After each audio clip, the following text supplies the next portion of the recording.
इस कार्यक्रम को जॉयस मायर मिनिस्ट्रीज के मित्रों और भागीदारों द्वारा संभव बनाया गया है। मेरे पास कोई ऐसा उपदेश नहीं है जो आपकी सारी समस्या गायब कर दे, पर मेरे पास एक उपदेश है जो आपको इतनी उग्रता से बदल देगा कि आपको इसकी परवाह बिल्कुल भी नहीं रहेगी। आमीन। और यही पॉइंट है, परमेश्वर से अपनी समस्याएं बदलवाने की कोशिश करते रहते हैं और वो हमें बदलना चाहते हैं।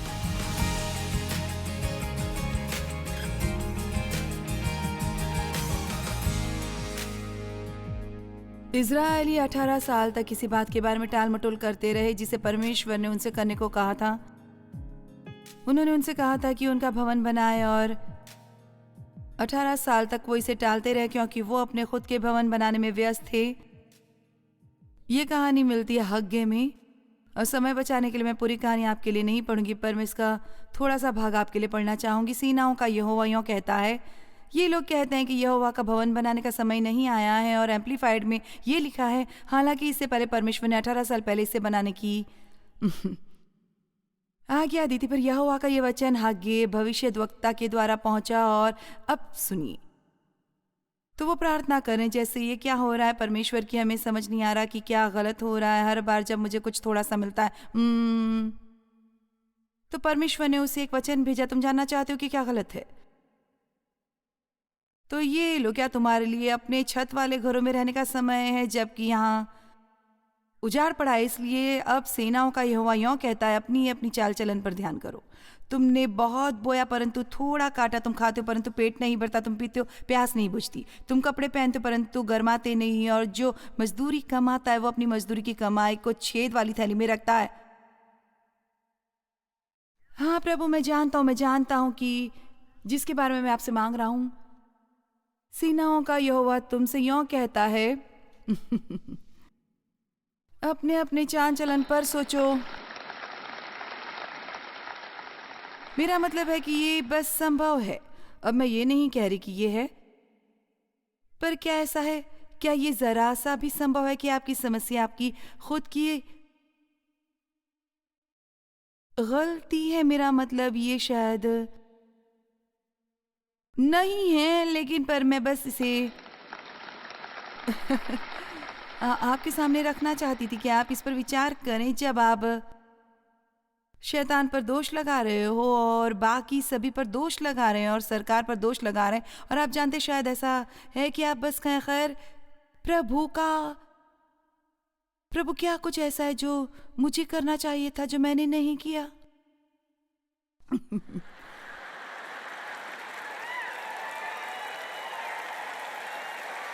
इस पर विचार करने की सख्त जरूरत है।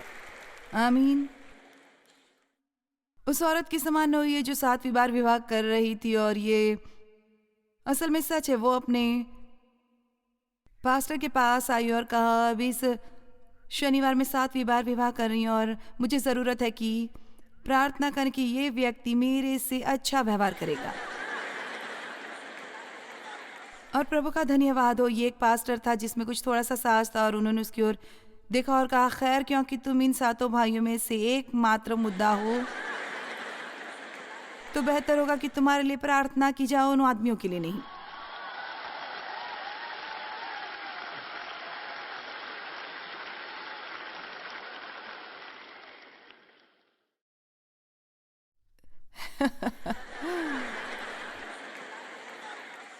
ये मैं नहीं हो सकती, ये मैं नहीं हो सकती। मुझे याद है जब मैं डेव के लिए प्रार्थना कर रही थी, वो बदले तो एक दिन, और परमेश्वर ने कहा, डेव समस्या नहीं है, और मैंने कहा कि यहाँ तो और कोई नहीं है। मेरा मतलब है मैं ये नहीं हो सकती, ये मैं नहीं हो सकती।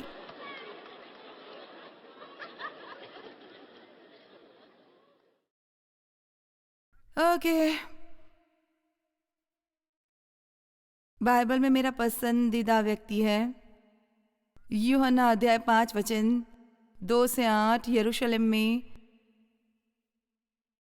भेड़ फाटक के पास एक कुंड है जो इब्रानी भाषा में बेतसदा कहलाता है, और उसके 5 ओसारे हैं, या जैसे प्रवेश द्वार, छोटे छोटे पोर्च। तो ये एक बहुत बड़ा कुंड था, और उसके पास ये इमारत बनी हुई थी जिसमें ये अलग अलग प्रवेश द्वार या दरवाजे थे इस कुंड तक आते हुए, और साल में एक स्वर्गदूत आता और पानी को हिलाता, और जो भी सबसे पहले उस कुंड में उतरता, यदि वो बीमार होते तो वो चंगे हो जाते साल में एक बार।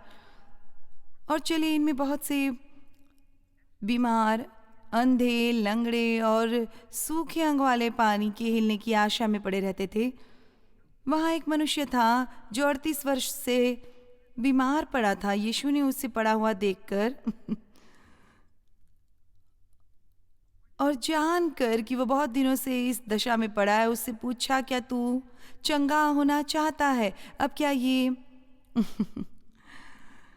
अजीब सवाल नहीं है, पर देखिए इसके साथ बहुत कुछ और जुड़ा था। मेरा मतलब है, यीशु असल में कह रहे थे, क्या तुम सचमुच वो करना चाहते हो जो तुम्हारे जीवन को व्यवस्थित कर दे?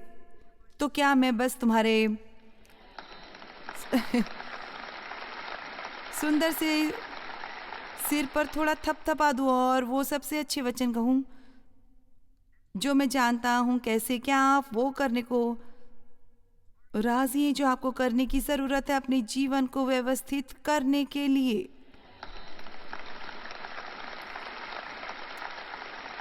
ये आपके पास्टर के आप पर हाथ रखने और प्रार्थना करने से कहीं ज्यादा होने की जरूरत है, और ये मुझे टीवी पर देखने से कहीं ज्यादा की जरूरत है। ये कॉन्फ्रेंस में से कहीं ज्यादा की जरूरत है। ये आसान है, आपको बस यही करना है कि आप बस बैठे रहें और हंसे जब मैं थोड़ा फनी हूं, और कोशिश करें ना रोएं। उस खूबसूरत संगीत को सुनिए। माय गॉश, इस सप्ताहांत हम आपके लिए सबसे बेहतरीन लाए हैं। पता है, ये संगीत माय गुडनेस, मुझे ये सचमुच उपदेश मिला और ये मुफ्त था। मेरा मतलब है, आपको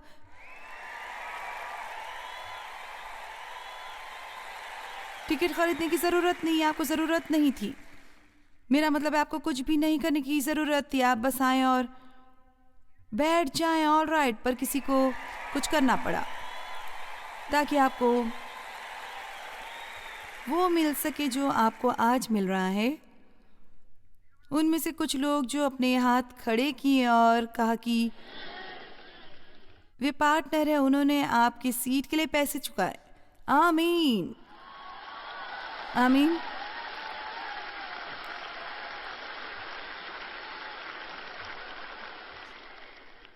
और फिर आप ताली बजाते हैं, आप प्रशंसा करते हैं, ये बढ़िया है। ये हमेशा एक अद्भुत कॉन्फ्रेंस रही है, बस अद्भुत। पर कॉन्फ्रेंस जब खत्म हो गई, अभी तो नहीं, पर जब दोपहर हो जाएगी आप कहेंगे, खैर कॉन्फ्रेंस तो खत्म हो गई, और फिर आपको नहीं मिलेगा ये म्यूजिक, ये लाइट, ये मीडिया।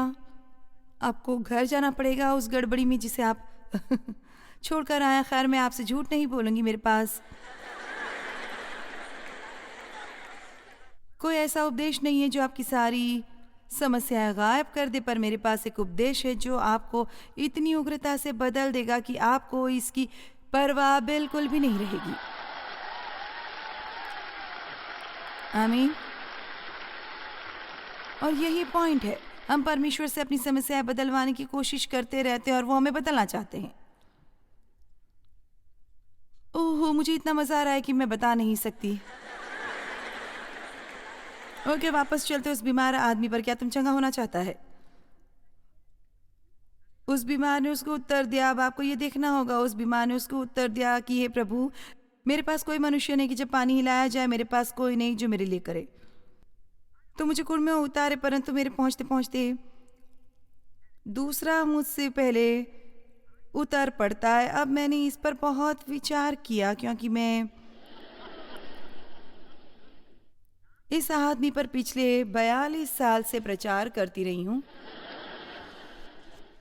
और शायद आप तंग आ गए हैं इस आदमी के बारे में सुनते सुनते, पर मैं बस, मुझे इस पर उपदेश देना पड़ेगा क्योंकि वो वहां पड़ा रहा 38 साल तक। मैं सोचती हूँ कि 38 साल में वो कम से कम रेंग कर तो वहां तक पहुंच सकता था। वो रेंग कर कुंड के बिल्कुल किनारे पर जा सकता था, और उसमें ये रवैया होना चाहिए था, अगले साल कोई भी मेरे आगे नहीं जा पाएगा, क्योंकि जब वो स्वर्गदूत आएगा तो मैं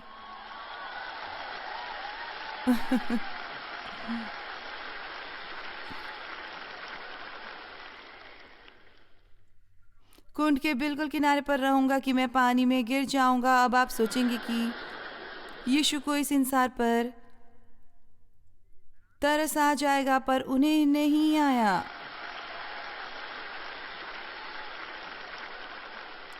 यीशु को उस इंसान पर बिल्कुल भी तरस नहीं आया। ओह, तुम 38 साल से यहाँ पड़े हो। ओ माय गॉश, कोई हमेशा तुमसे पहले जाता है। ओह, कोई भी तुम्हें कुंड में नहीं डालता। जानते यीशु ने उसे क्या कहा? उठ, उठ। और एम्पलीफाइड बाइबल में लिखा है ऊट के बाद एक बहुत बड़ा एक्सप्लेनेशन मार्क है। और फिर ना केवल वो, और मुझे ये हिस्सा बहुत पसंद है। और उन्होंने कहा, यीशु ने उसे कहा, ऊट अपनी खाट उठाकर चल, फिर कबाड़ को साफ कर जो तूने फैलाया है। नीचल प्रदेश में 40 साल तक घूमते घुमाते चलो भी मैं आपके बारे में नहीं जानती हूँ। मैं कॉफी के कप के लिए तैयार हूँ।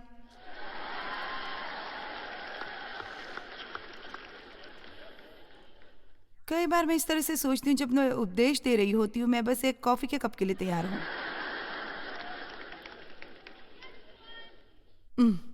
ओ, पीछे मेरा अपना कॉफी पॉट है।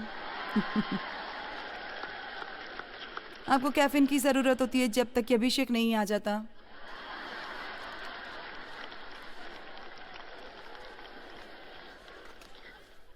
अब आपको ये जानकर खुशी होगी कि गलत मानसिकता नंबर 3, मैंने असल में कल रात इसका उपदेश दिया बिना इसकी मंशा लिए। कृपया मेरे लिए सब आसान कर देंगे, क्योंकि मैं इसे बर्दाश्त नहीं कर सकती और सोच सकती कि ये बहुत कठिन है, जबकि सही रवैया ये होता है, ले आइए, मैं वो सब कर सकती हूँ जो मुझे करने की ज़रूरत है मसीह में।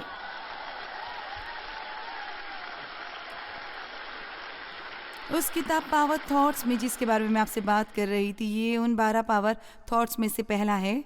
और मैं लोगों को प्रोत्साहित करती हूँ कि उनमें से एक लें। इस किताब को पढ़ने में 1 साल लगाएं और उनमें से एक लें और पूरे महीने में उसी पर ध्यान लगाएं।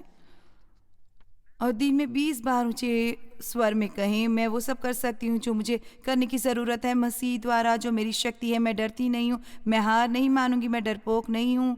मसीह द्वारा मैं वो सब कर सकती हूँ जो मुझे करने की ज़रूरत है। और यदि आप ऐसा करते हैं तो आप उसके लिए तैयार है, जो कुछ भी इसके साथ आएगा। यदि आप में ये धारणा है कि किसी दिन आप जीवन में ये स्थान ढूंढ लेंगे जहां आपको कोई समस्या नहीं होगी, तो फिर शैतान ने सचमुच आपको गुमराह कर दिया है, क्योंकि ये असल में असली ज़िंदगी नहीं है। हमारे जीवन में कुछ ऐसे समय आते हैं जब सब कुछ बढ़िया होता है, और आप जानते हैं कि हमारे जीवन में ऐसे भी मौसम आते हैं और हमें गुजरना पड़ता है। सर्दियों से फिर आती है बाहर और हमें ये पसंद है, फिर आती है गर्मी और ख़ासकर मुझे पतझड़ बहुत पसंद है, और उफ्स, ये फिर से सर्दियाँ आ गई। बहुत से तूफान आते हैं और फोरकास्ट में नहीं होते। आमीन। ये बहुत कठिन है, मैं बस इसे बर्दाश्त नहीं कर सकती। मुझे व्यवस्था विवरण अध्याय 8 बहुत पसंद है, क्योंकि मैं इसे जी रही थी पर समझ नहीं पा रही थी कि मेरे जीवन में क्या हो रहा है। और मेरे कहने का मतलब यह है कि हर बात इतनी कठिन थी। माय गॉश, ओहो, मुझे आज यहाँ खड़ा होना मिल रहा है और मुझे पता नहीं, यहाँ 6 से 7 हज़ार लोग यहाँ हैं और ये बहुत बढ़िया। और पर क्या आप जानते हैं, हमने 5 या 9 लोगों की मीटिंग की है। हमने बर्फानी तूफान में भी मीटिंग की है, 9 लोग, और उनमें से 5 लोग मेरे साथ आए थे। मेरा मतलब है, मेरे हर बैंक्वेट सेंटर में उपदेश दिया है जहां आपको जाकर पिछली रात के बैंक्वेट्स का फर्श साफ करना होता है। मैंने ऐसे चर्चों में उपदेश दिया है जो इतने मुर्दा थे कि आप 5 घंटे तक चिल्ला सकते थे और किसी के चेहरे पर मुस्कान नहीं आती थी। मुझे याद है वो साल जब डेव और मैं गाड़ी चलाकर जाते थे और हाईवे पर जाकर कार के पीछे एक छोटा सा बबल ट्रेलर लगाकर, और हमारे पास होटल में ठहरने के लिए भी पैसे नहीं थे, हम किसी फास्ट फूड के पार्किंग लॉट में गाड़ी खड़ी करते और डेव थोड़ी सी नींद लेता ताकि वो ड्राइविंग ख़त्म कर सके मुझे घर लाने के लिए। और वे कुछ अच्छे दिन थे। हमने परमेश्वर की ओर से बहुत से चमत्कार देखे। परमेश्वर के सिवाय हमारे पास कोई नहीं था। जब यही आपके पास हो तो आपको क्या चाहिए? आमीन।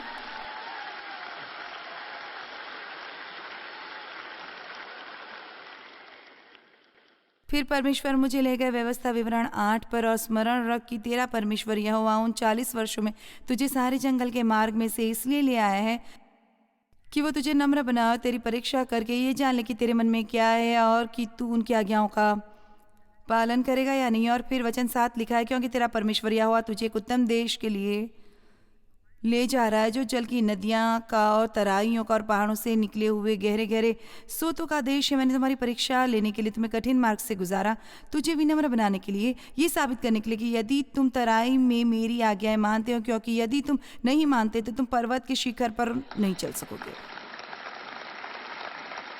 हाँ, क्या तुम समझ रहे हो क्या मैं कह रही हूँ? ओ, जीवन बस आसान होता नहीं। आपको सीखना होगा निर्जन प्रदेश में परमेश्वर की आज्ञा कैसे माननी है।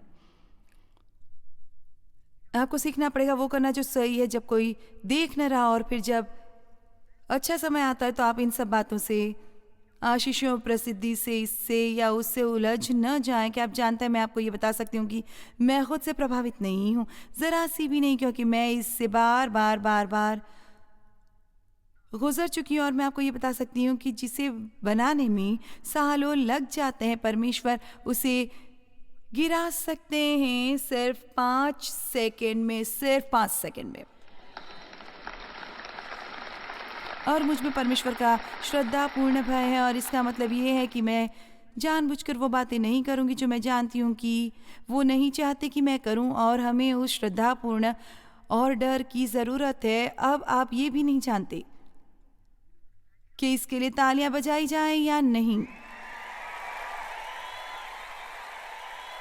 मैं परमेश्वर से बुरे तरीके से डरने की बात नहीं कर रही, पर मैं बात कर रही हूँ परमेश्वर के प्रति श्रद्धा रखने की, एक श्रद्धापूर्ण भय। परमेश्वर हैं और मैं उन्हें नज़रअंदाज नहीं कर सकती, और वो कर सकती हूँ जो मैं करना चाहती हूँ, और ये सोचूं कि मेरा जीवन बढ़िया होगा।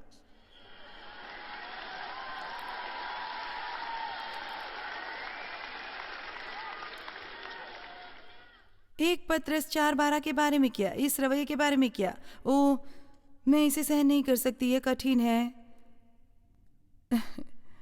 नहीं, मैं वो कर सकती हूँ जो कुछ मुझे करने की ज़रूरत है।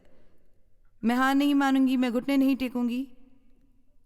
1 पत्रस 4:12, हे प्रियो, जो दुख रूपी अग्नि तुम्हारे परखने के लिए तुम में भड़की हो कि मेरी ओर देखिए, मैं आपको कुछ बताना चाहूँगी।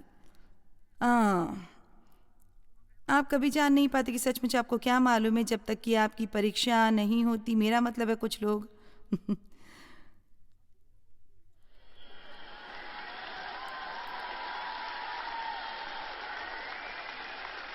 ये सोचते हैं कि जीवन में इतना विश्वास है। वो अपने चर्च और अपने दोस्तों में विश्वास का एक प्रमुख उदाहरण है। ओ, आप बाकी सबको बता सकते हैं कि परमेश्वर पर कैसे विश्वास करना है। खैर, अब बस परमेश्वर पर विश्वास करें और वो आपको इससे गुजार देंगे। बस अपनी चिंता उन पर डाल दीजिए और चिंता न कीजिए जब तक कि ये आपके साथ नहीं होता, तो ये ऊपर उभर कर नहीं आता।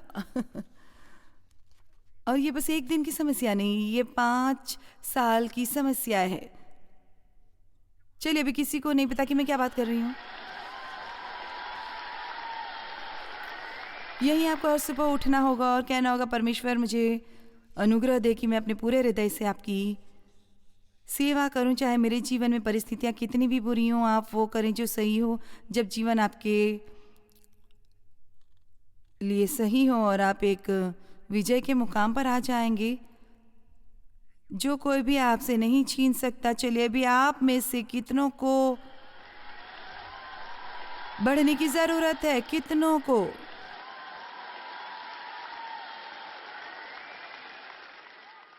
मरकुस अध्याय 4, 35, 38। उसी दिन जब सांझ हुई तो उसने उससे कहा, आओ हम पार चले पहला उपदेश का कसर जो मैंने पहली बार सुना था वो इन्हीं शास्त्र वचनों से लिया गया था और वे भीड़ को छोड़कर जैसा वो था वैसा ही उसे नाव पर साथ ले चले और उसके साथ और भी नावें थी। अब ये याद रखें कि यीशु ने कहा था आओ हम पार चलें। तब बड़ी आंधी आई और लहरें नाव पर यहाँ तक लगी कि वो अब पानी से भरी जाती थी और वो आप पिछले भाग में गद्दी पर सो रहा था। क्या आपको लगता है जब आपको परमेश्वर की ज़रूरत है तो वो सो रहे हैं?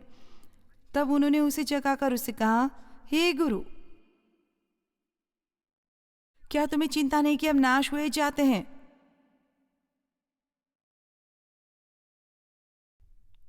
और यीशु ने उन्हें डांटा, तुम इतना क्यों डरते हो? मैं हूं ना।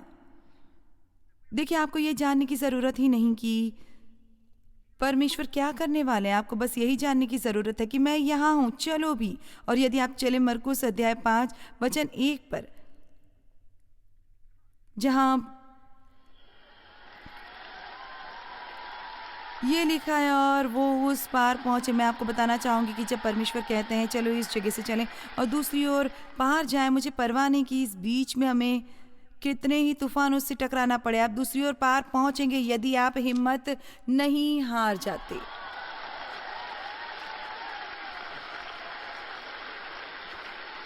जानते, शुरुआत करनी आसान होती है। शुरुआत के लिए हर कोई उत्साहित होता है, मैं अपने जीवन को उत्साहित करूंगा। भाई, मैं उसे जॉय स्मार्ट कॉन्फ्रेंस में गया था पर उसने मुझे इतना उत्साहित कर दिया और अभी आपको बता दूं कि हालात बदलने वाले हैं।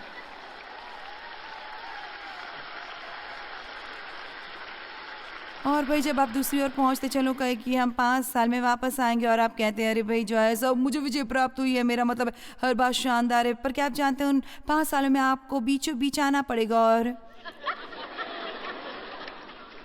यही हम लोगों को गवा देते हैं बीचों बीच।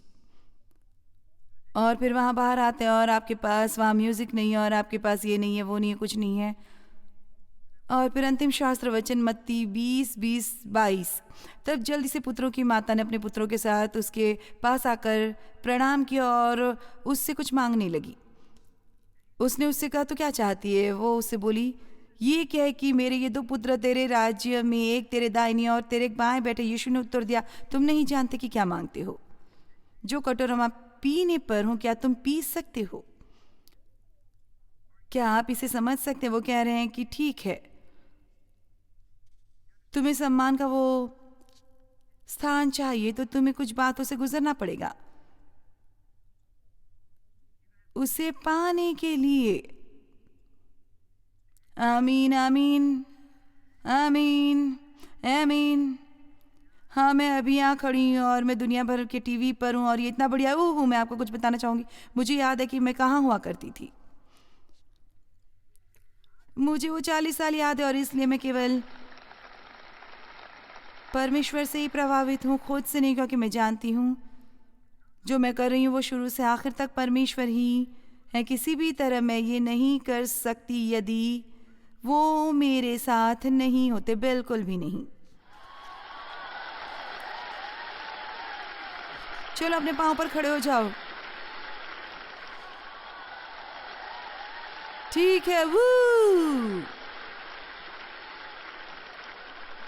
चलो अभ्यास करें, कहिए मैं कर सकती हूँ, मैं कर सकता हूँ जो मुझे करने की जरूरत है मसीह द्वारा जो मेरी शक्ति है।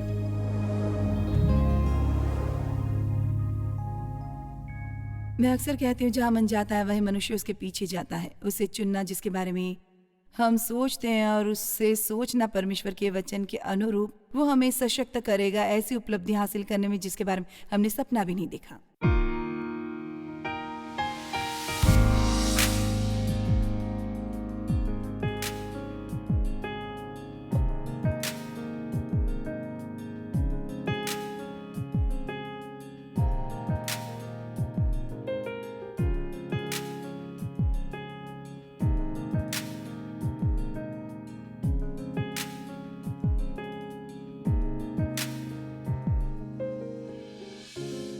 इस कार्यक्रम को जॉयस मायर मिनिस्ट्रीज के मित्रों और भागीदारों द्वारा संभव बनाया गया है।